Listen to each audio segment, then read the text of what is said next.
as we continue our conversation with Kenya's top diplomat, Cabinet Secretary for Diaspora, Foreign Affairs, Dr. Alfred Mutua. By the way, he has a plane to catch by midnight. Can you imagine? He's leaving here, going to the airport. My goodness, this man lives on a plane. And by the way, Buenos Dias, we were talking earlier on, diplomatic staffing. You introduced this office called Diaspora Affairs. Yes. How's that going so far? It's going very well. You see, there's been a gap there. And so the State Department of Diaspora Affairs is filling that gap. We want to take care of Kenyans. We want to be able to provide opportunities to Kenyans to get international jobs. We want to be able to leverage Kenyans' lifestyles and positions and power overseas so they can be able to help our Kenyans. We want to be able to trade and open up trade opportunities for Kenyans who are overseas, among many other things, and also protecting the interests of Kenyans who are over there. So the Ministry of Department of Diaspora fills a gap. You know, I was a member of the diaspora myself. We want to take care of Kenyans in terms of getting their passports, getting visas and all that, getting their documents renewed. You give birth to a child in the diaspora, they need a passport, they need IDs, you need your documents taken care of. Kenyan in crisis over there. We are there also championing for Kenyans to get international jobs, United Nations jobs, senior positioning. So it's basically taking care of Kenyans who go to the diaspora and also growing the amount of money we get from the diaspora so that we can now get to that 1 trillion shilling mark that we are targeting, 1.2 trillion mark, and getting jobs for Kenyans and opportunities. And that's why we even have a diaspora Twitter at diaspora.ke. People can tweet and can talk to us about what is going on. And then the job of taking care of Kenyans. So it's going very well. And talking care of Kenyans, you know, I'll be launching a new remodeled, improved website of the Ministry of Foreign and Diaspora Affairs. And we are going to concentrate a lot on provision of services to Kenyans, including how to get a job, listing countries that are giving us jobs, applications, agencies that can give Kenyans jobs, how to apply for visas, blah, blah, blah, blah, blah, blah, all those diaspora issues. But also, we'll also be giving travel warnings, telling Kenyans don't go here. I'd like to tell Kenyans that we have so far rescued about 86 Kenyans who have been smuggled out, who went to work in some countries as ICT experts and then taken in as slaves. Women were taken in as sex slaves. People were tortured. People were locked up in different countries and they went there just to work. And we'll be saying, issuing travel warnings saying, don't go to this country. Go to this country at your own risk. Don't take these jobs in these countries because you'll get abducted. You'll be killed. You know, you'll be trafficked. We've got Kenyans who vanished in some countries. So we're going to play the role that we should have been playing a long time ago. Yes. Well done. Thank you. Well done. So you're going to launch that website in the next few months? In about 2 weeks' time. In 2 weeks. We don't have months, man. You've been told you need to... No, this is not, I've not been told by anybody. Yeah. You know, mimi ni chap. And our president, I thought, for a long time I used to brag, that I'm very chap. Yeah. You know, Mutua, my little chap. Yes. And chap. Hey, William Ruto, it's chap squared. And he doesn't joke, right? No, he's forecast, he wants it now. Yes. Not if it can be done now, I'd do it yesterday. So you can imagine how happy I am. Because my spirit is chap. Yes. So to have a leader who is also driven even more than I am, it's a blessing to me, you know? Yeah. What are you going to do about recently recalled diplomats? Are you replacing them? Yeah, we will replace. We had a conversation with the president today, and it's a prerogative of the president to make diplomatic changes. We advise him, and he has to choose which advice to take, which advice to leave, and we'll be discussing, and soon there'll be changes. But I would say that it's about service. It's about getting the right people in the right places so they can be able to get into this economic model of leadership. Yeah. That's what we want to do. Yeah. On the day of the inauguration, the leader of the Western Sahara, the president was here, right? Or their leader, right? And the president, a tweet was sent out saying that we recognize Western Sahara. A few minutes later, that tweet was recalled. Are you sure it was not a computer glitch? You know, I used to be a spokesperson. Yes, you were. Yes. So what's the situation now? We follow the position by the African Union in recognizing the integrity of countries. We also feel that we have really not been talking to Morocco and other countries that we need to engage and talk to. As you know, our diplomacy is let's talk to everybody, let's put everything on the table and share. And I look forward myself to interacting more with the Moroccan government, Moroccan leadership, as we see. And we want to be able to trade and do things with many countries. And it's an issue that we are dealing with, we're working on, and we'll be making a formal announcement very soon. But we stand with the position of the African Union, with the United Nations, but we want also to work with all other countries. Yeah. Yes, There's another story that's very similar to that of Western Sahara, right here in the Horn of Africa, Somaliland. Yes. They're dying to be recognized as an independent nation. What's happening?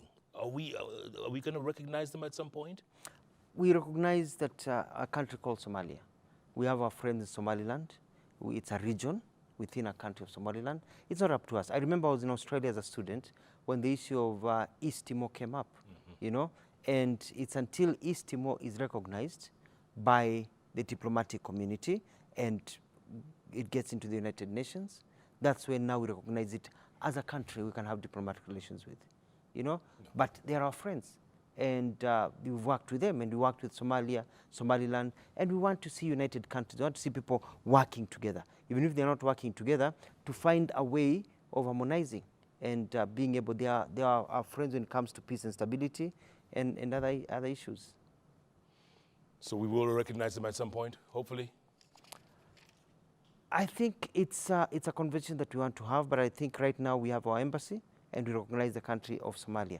That's a country we recognize. Yeah. Yeah. Okay, when it comes to Kenya now, yes, our position on the continent, in the region, in the world, are we still, you know, during the Cold War, you know, remember yes, this? yes. We were the blue-eyed boy of the Why are you saying you remember this? You know, I'm not that old, you know.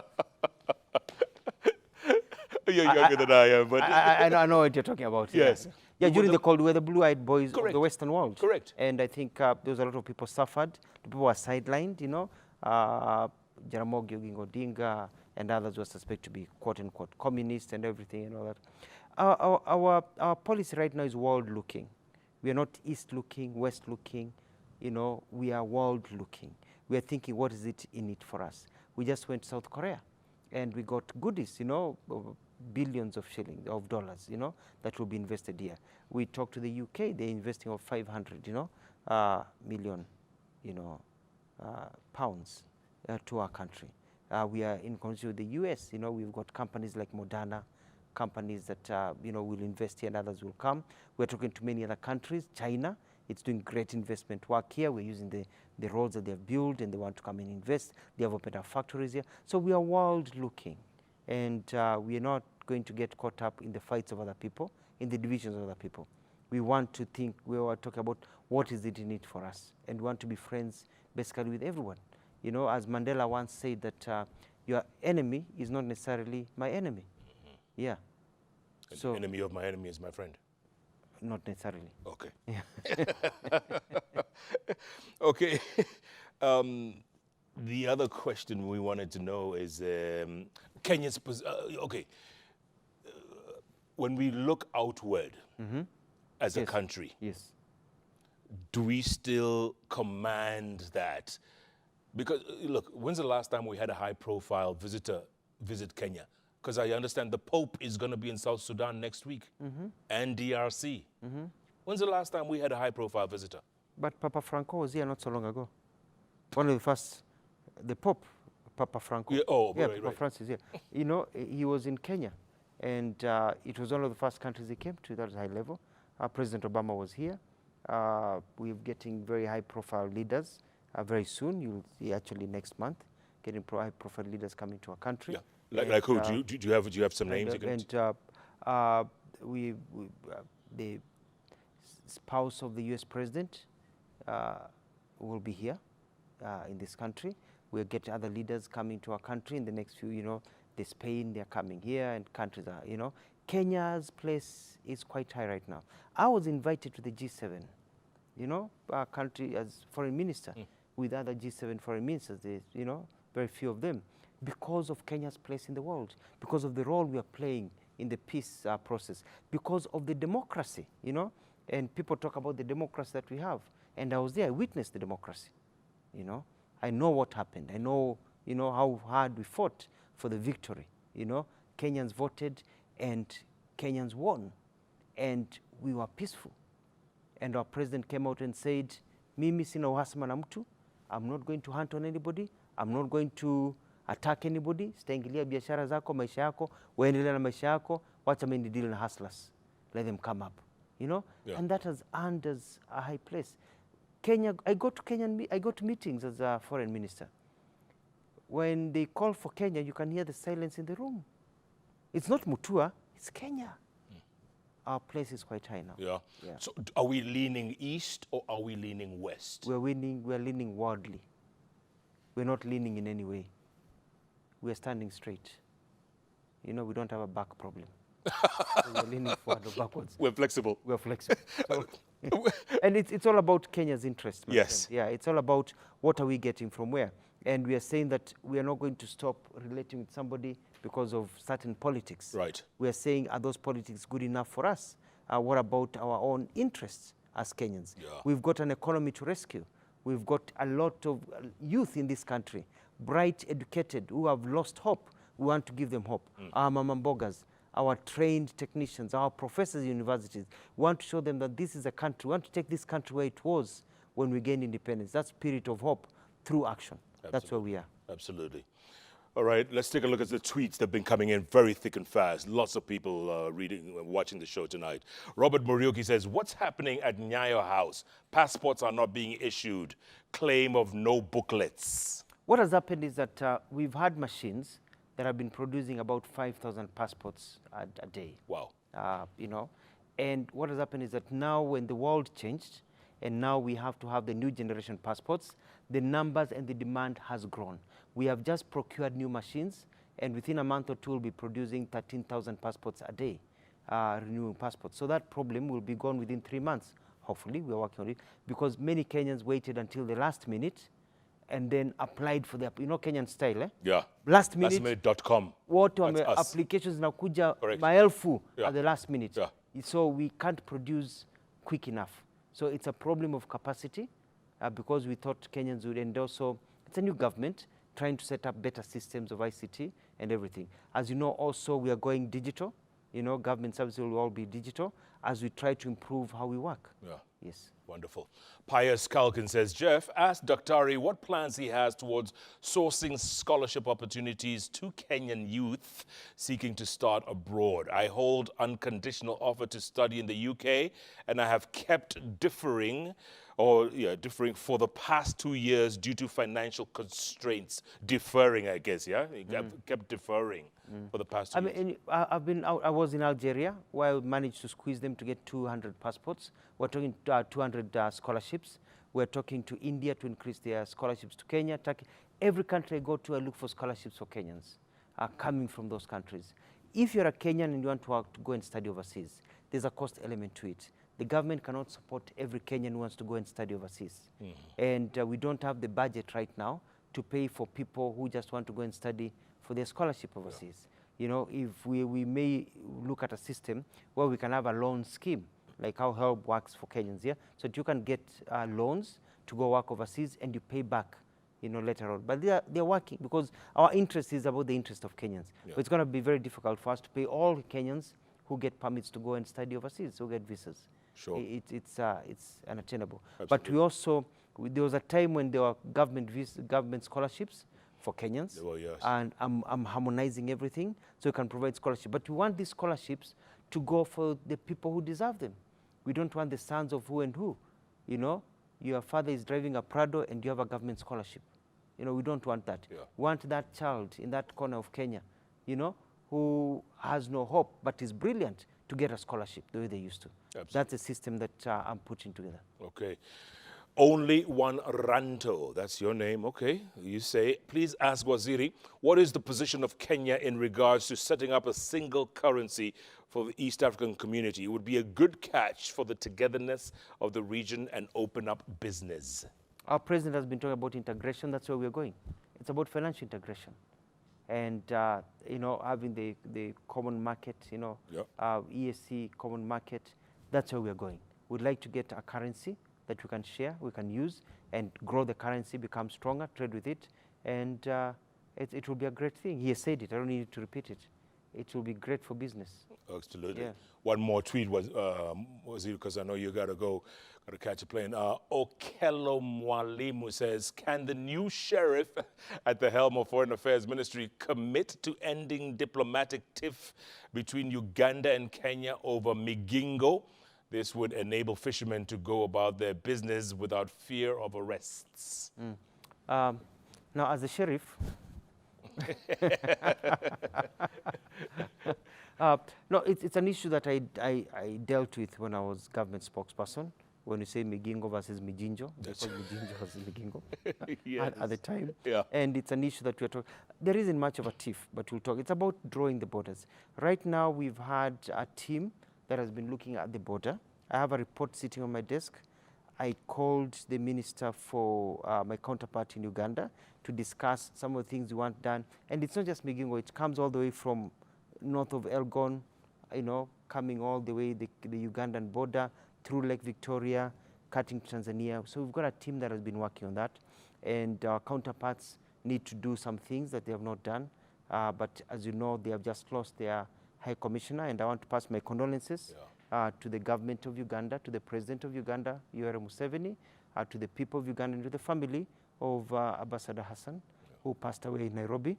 And so they're in a mourning season. So, but we will be announcing soon about those changes, and we say pole sana, Yeah, pole sana, absolutely.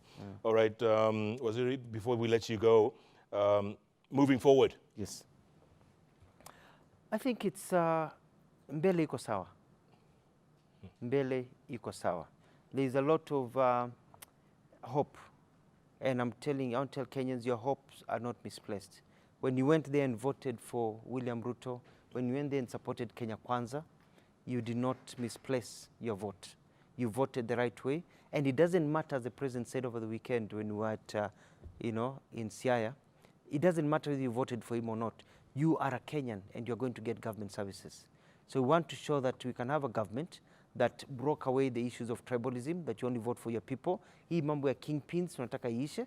Tunataka Kenyans, you vote for people because of the principles, of the policies, of what they can do. We get to that area where you support somebody not because of your tribe, but because of what they can do for you. Then we'll have reason to higher heights, and our economy will be flying. So we will have a bit of turbulence right now. Our economy was in shambles, you know. We had a presentation today about our foreign direct investment. It's been dropping, you know, compared to our neighbors. We need to do a few things to grow it, you know, to grow investment, our currency, a lot of issues. But we are not complaining. We are meeting them head on, and we are going to sort them out. So I tell Kenyans, stay with hope, give us time, and we are rushing. We are not sleeping. Our president is not sleeping. We are not sleeping. We are working. We are traveling. We are trying to get deals for Kenyans. We are trying to improve our FDI. We are trying to improve our visa selection. We are trying to get diaspora moving, because when Kenya grows, all of us grow. And our idea is to have pesa mfukoni, money in the pockets for our Kenyans. Yeah. Widen the tax base, make more money. We've stopped mambo ya borrowing. Hiyo tumeachana nayo. Hataki mambo ya enslaving Kenya borrowing. We find creative ways of raising financing without having to enslave Kenyans into more debt. We don't even have any wiggle room for debt. You know, it's tight. It's tight. It's tight. It's tight. But we're going to make it through. Mbele iko sawa. Mbele iko sawa. I'm very optimistic. Na mimi I'm never optimistic. Unajua mimi mahali naenda, tunaenda vizuri. Na muko chap chap. Atuko chap chap. And we are hard workers. I mean, let me say this. You know, the brilliance of William Ruto can be seen in his appointment of his cabinet. You know, look at Rigathi Gachagua, the deputy president. You know, very, very hard-working man, self-made, sharp. You talk with Rigathi Gachagua, he's a man of great ideas, hard-working, hardly sleeps, focused, very good leader. You look at Musalia Mudavadi, earthquake mwenyewe, you know, tried and tested. Moses Wetangula, you know, handling the parliament. Kingi, our attorney general. How can we ever get a better attorney general than, you know, than the current one, Justin Muturi, tried and tested. People like ourselves, our other ministers, I can't mention everybody else. My good friend Kindiki, you know, you know, treading softly but going very far. He doesn't say much, but when he does things, you feel it.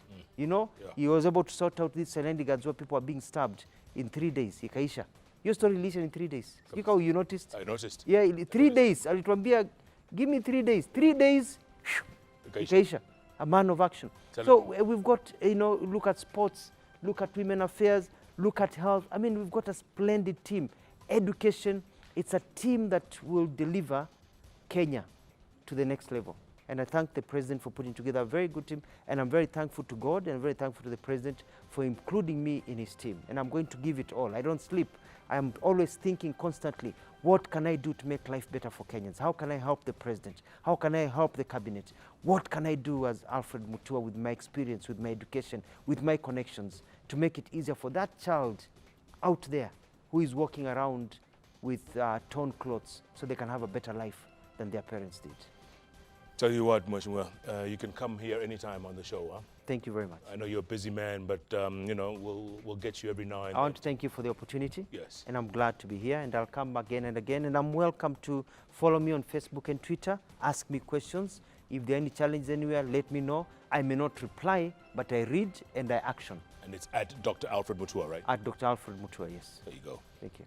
Great conversation. I know this man has to go. He lives in an aircraft, literally. He's always on the move. But it's great to see people leading from the front. That's what our CS for Foreign and Diaspora Affairs, Dr. Alfred Mutua, is doing, and no doubt. Thanks so much for being a part of Jeff Koinange Live. You know, if it's Wednesday, it's all about all those 3 letters on the keyboard that follow each JKL.